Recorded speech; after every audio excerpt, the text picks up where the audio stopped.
welcome. What I'm going to be channeling is a little controversial. Now, we hear all the time from everybody, if you've been on this spiritual path, that this is a Earth is a school for learning. Lessons always happen. You're supposed to go through experiences and challenges. It's basically normal to suffer. That's just part of the human experience. That does not resonate with me.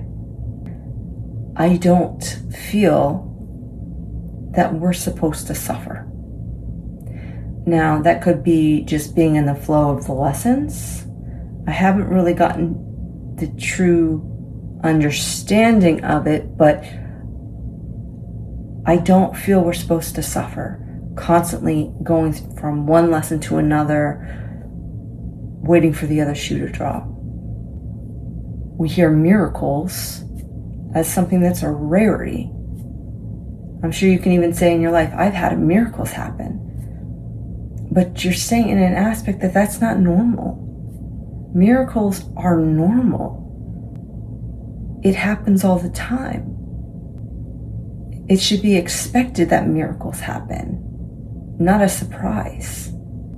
Instead of focusing on the struggles that have been going on in our life, see them with gratitude. When we're so stuck in a cycle of lessons and we hear all around us we're supposed to suffer, it's part of the school experience. You know, some people say Earth is like hell on earth. But I kind of feel like we're creating that reality. If that is what society is saying, we're supposed to suffer, well, that's the reality we're creating. We've heard of people who are just having an incredible life. They are loving life. They couldn't even imagine the life they are living currently. I think that's the reality. That's the truth. Does that mean that if something happens that it doesn't impact as much as before, and it's just like you're going through the flow of it? Does it mean you don't attract as many lessons because you've already experienced all the lessons that you needed to in this life, and you're just, that's something, does it resonate with you? Does it not resonate with you? Do you like the concept of not having to suffer through life? When we have our body and our nervous system expecting suffering, we're not able to regulate our nervous system. We're not able to relax. So it's like we are braced for impact. We're waiting for something bad to happen. We're going through all the worst case scenarios in our mind just in case. So we're prepared if something happens. But when you're preparing for it to happen, that is affecting your nervous system. If we create our reality, do you not want to have a shift in your reality? Of course, I'm not saying that it's as easy as like counting to 1, 2, 3. It's a shift in your identity, a shift in how you view life. And I can kind of give you an example, like right at this period of time, we're in Mercury retrograde. And a couple years ago, my mind would get fuzzy, have internet connection issues, things would go wrong, and I'd kind of go down a spiral of frustration and anger and not understanding what was happening. And now that I understand what Mercury retrograde is, I am very prepared for ahead of time. And if internet goes down or if there's some technology issues, I'm like, okay, well, it's Mercury retrograde. It's okay. It's kind of expected, so it's not that big of a deal. If I'm having trouble with communication, this is a time known for communication challenges. Being very aware of how we communicate. Understanding if our brain's kind of foggy, which mine kind of does during Mercury retrograde, understanding it's only for a period of time. So it's almost like the more the more struggles we have gone through, it gives us a resilience so that when things happen, it's not that big of a deal. I know people who, they don't really go through struggles in life. So when something does happen, it's like a life and death situation. Instead of being focused on a solution, they're focusing on the problem and all the horrible things that can happen and going down a spiral. But when you've gone through so many different scenarios, it's kind of like, okay, this is where I'm at. What's the solution? What is the lesson I'm supposed to be going through? It could be completely horrible, but what is the lesson? Might not even be for me, it might be for somebody else. But it's kind of what I'm trying to kind of bring into my life is an understanding that I don't need to suffer. I don't need to get dragged down with the negativity surrounding me. If I notice I'm starting to get a negative thought process, the way I communicate and listen to things is very negative, I have to take myself out of it. And maybe even put earbuds and just listen to music if somebody's around me that's negative. So I'm not focused on the negativity around me, but more about something that brings me joy.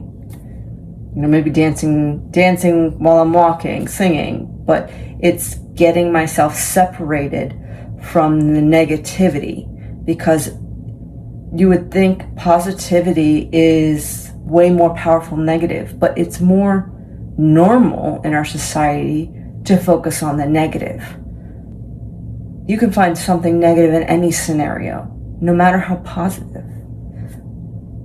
But there's also the other side. You can also see beautiful, amazing things in some of the not so great things. So if you think about the planet, like we have volcanoes and earthquakes and all these things are happening, the forest fires. In my belief system, we're purging the negativity out. You know, when you have a fire, as horrible as this for the people who have lost lives and homes, it's the earth kind of doing a renewal, kind of like also its own purging, because you burn and then you can, kind of like the phoenix, you grow. There was even a plant that was known to be extinct for 100 years that they saw grow. So there is always kind of it's all process. The experiences that you've gone through that were challenging, they made you who you are. It's okay to be angry and frustrated and grieving, but can you see the gratitude behind it? Because it has made you who you are. Some, you just might have to just be in the process of it, because it's just too traumatic or horrible to overcome. But understand that it has made you who you are, and feel gratitude for the amazing person that you are. You're going to change millions of lives just by being who you are. You may just be a bridge by helping one person who helps millions. You might actually yourself change millions of lives. But how do you want to live your life? Do you want to live it through suffering? Do you want to live it through miracles? Life should be enjoyed. Life is a blessing. Where are the blessings in your life? When you focus on all the gratitude and blessings and beautiful things in your life and see all the good things around you, you can see that there's less suffering and more beauty. Your life is how you create it. Some people may not say that, but what if? If you do create your reality, how are you creating it? What are the words you're using? Where is your focus? Think about, like, if you're driving a car. I think Tony Robbins mentioned it. He was driving a car on a racetrack. And when you're going like 200 miles an hour, you can't focus on the wall. You have to focus on the turn. Because if you focus on the wall when you're making a turn, that's where your car's going to go. So you focus on where you want to go, and that'll lead you to the direction you want to go. the words you use. You may not even realize the frequency of certain words you're using. So if you can really think word by word what each word feels like, you might even feel a shift in your life. I hope you have a beautiful day. May you awaken your blessings, because you truly do deserve it. You deserve all the beauty that life has to offer you.